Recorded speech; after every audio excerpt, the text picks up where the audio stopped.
end of this intro to ask you was that, you know, times are changing. In the last 2 years, we all over the world, people have faced multiple different challenges, and this equates us to stepping into new hats to face those challenges.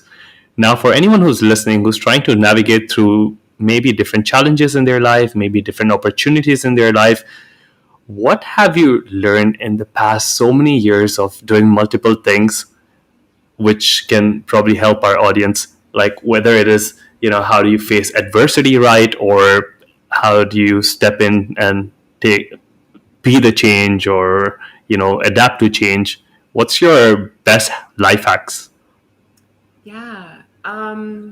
So I would say that I love the way that you frame the question. I think that sometimes our inner self is calling for us to step into a different role or do something different. And then I think sometimes our external world is calling for that. So I would say if your inner self is calling for you to do something different, my suggestion would be to honor that and to kind of check in with it. And my best advice, my best suggestion around that is to take the time to get to know your inner self. So whether that's journaling, meditation, whether that's therapy, whether that's, personal coaching, whatever it is, but like really kind of get to know who you are and what you want, because then there's such a roadmap that you can kind of craft.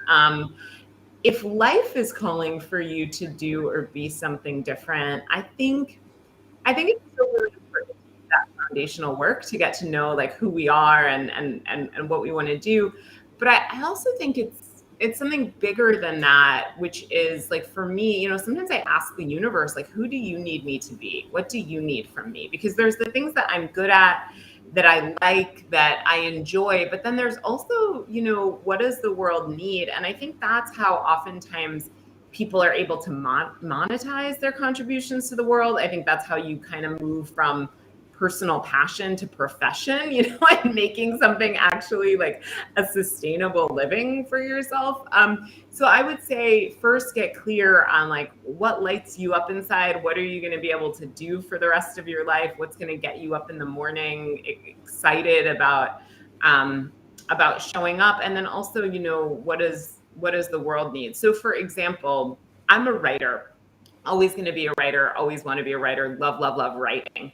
However, what I have found is that as the world was sort of unraveling in terms of race relations, in terms of the way that people treat one another, in terms of all those things, I got very clear that I wanted to use my writing gifts and talents specifically to bring about unity through diversity. And so I got very clear that I wanted my writing to be talking not so much about fiction these days, although I love writing fiction, but about, real life happenings and world events. And so I focused more on journalism, and I focused more on doing writing in the space of diversity. So, that's an example of like, here's me, I'm a writer, love what I do, I know that about myself, and also this is what the world wants from me. And sometimes our world can be, smaller. Like maybe you have a nutrition counseling practice or something, and you've got these tools that you really light you up inside and you're, being pushed to do. And then you're saying like, okay, well, what do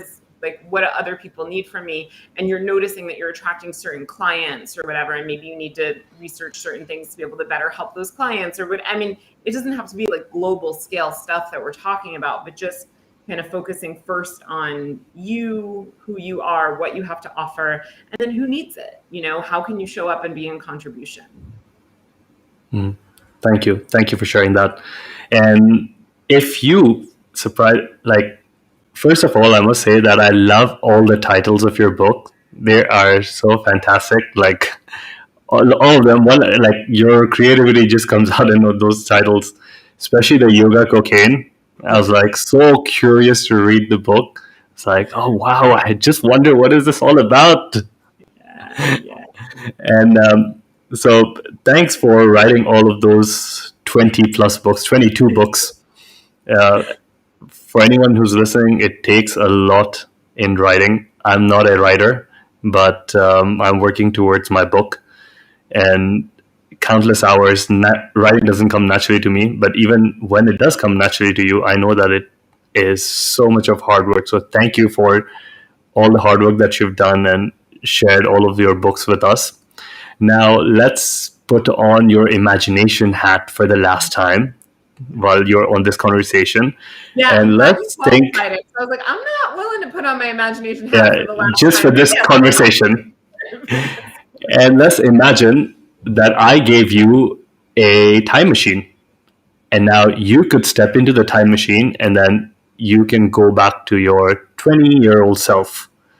And you can give yourself one, two, maybe three pieces of advice.